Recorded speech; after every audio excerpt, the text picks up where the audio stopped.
tells us that the bigger we become, the freer we will be, that the more independent we become, the freer we will be. And yet the gospel comes in and tells us the exact opposite. The gospel tells us that the smaller we become, the freer we will be, that the more dependent on God we become, the freer we will be. Because of that, we tend to gravitate toward do more, try harder preaching.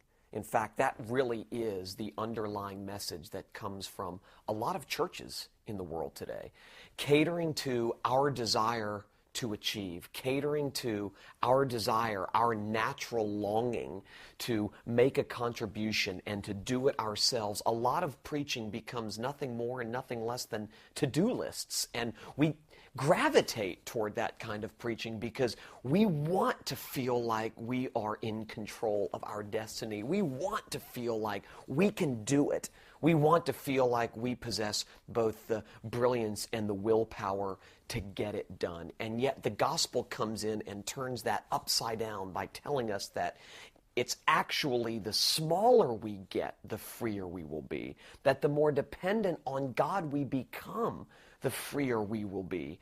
So oftentimes, instead of looking up and out to what Jesus has done outside of us, objectively, we look inside to see what we can do, and we put pressure on ourselves to get it done and to generate for ourselves a life of meaning and worth and value, when all we have to do is look up and out to see that Jesus plus nothing equals everything, that if you are a Christian, you are now living your life under a banner which reads, "It is finished. It's done.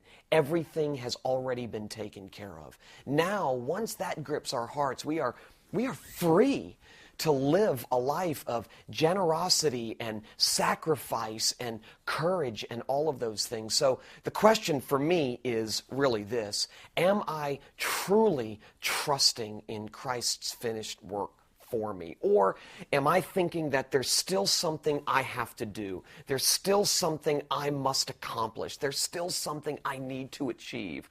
Or am I trusting wholly and solely in Christ's achievement for me?